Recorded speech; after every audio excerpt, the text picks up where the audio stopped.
হাদিসে বলছেন খয়রুকুম মান তাআল্লামাল কুরআনা ওয়া আল্লামা, তোমাদের ব্যক্তি ওই ব্যক্তি উত্তম। কোন প্রধানমন্ত্রীকে বলছে না, কোন এমপি সাহেবকে বলছে না, বলছে যে ব্যক্তি কোরআন শিক্ষা করে এবং অপরকে শিক্ষা দেয় তিনি উত্তম। আসলে কি বলবো, বলার ভাষা নেই। এটি বারবার চিন্তা করতেছি, আমরা 5 মিনিট হাঁটতে পারি না, ক্লান্তি আসে পড়ে। আমাদের রাসূল সাল্লাল্লাহু আলাইহি সাল্লাম কিভাবে এত পড়ে গেছেন, জি জি ইবাদতের আল্লাহর মুলাকাত করতেন। জি এবং আমরা জানি যে এই পাহাড়টি হচ্ছে একটি ঐতিহাসিক এবং ইসলামের জন্য অত্যন্ত গুরুত্বপূর্ণ একটি পাহাড়। আসসালামু আলাইকুম। ওয়ালাইকুম সালাম। আমরা এখন আছি জাবলে নূর।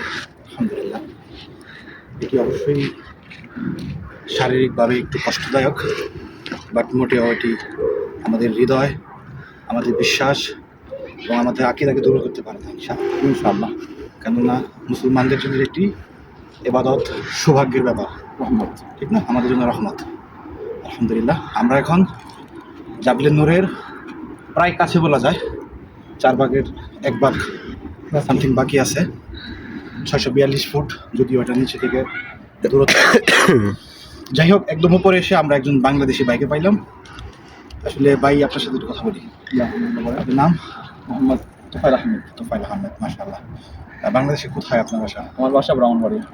ব্রাহ্মণবাড়িয়া সদরে না? সৌদের কাছে। আপনি সৌদি আরবে কী করেন? সৌদি আরবে তুপের কাজ করি। তোপে। আচ্ছা, কোথায় এটা? এটা জিদ্দা। জেদ্দা, কাছে এখান থেকে মোটামুটি। তো এখানে ওমরা করতে আসছেন জি আলহামদুলিল্লাহ। প্রথমবার নাকি? না, দ্বিতীয়বার। আলহামদুলিল্লাহ, আগেও আসছেন? জি আলহামদুলিল্লাহ। আল্লাহ কবুল করুন। তো আমরা যেখানে দাঁড়িয়ে আছি, এই জায়গাটা সম্পর্কে বলেন। আসলে কি বলার ভাষা নেই। আমাদের এত সুযোগ সুবিধা থাকার পরেও আমরা হাঁপাই এবং কষ্ট করি, কিন্তু আমাদের রাসূল কিভাবে এই জায়গার উপরে গেছে ইবাদত করার জন্য। আর যেখানে কোরআন নাযিল হয়েছে, আমাদের মুসলিমের সর্ব ঈমান হলো কোরআন। যারা কোরআনকে বিশ্বাস না করে তাদের ঈমান আসলে থাকে না।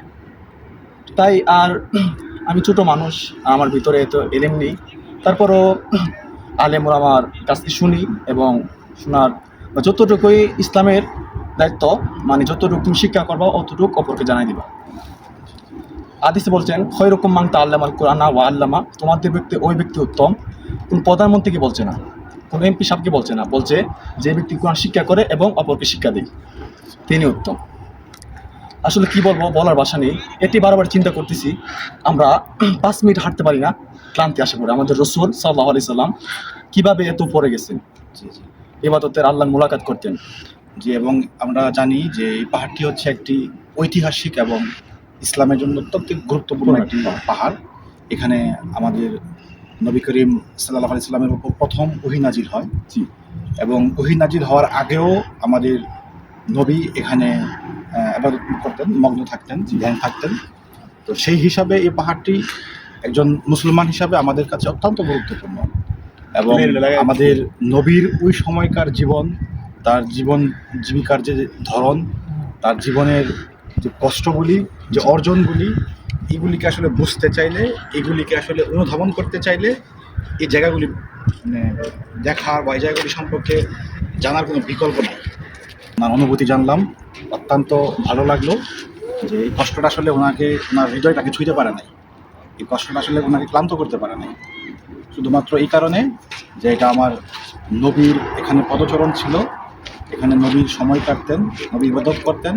এই জায়গাটাকে উনি জানবেন, দেখবেন, অনুধাবন করবেন।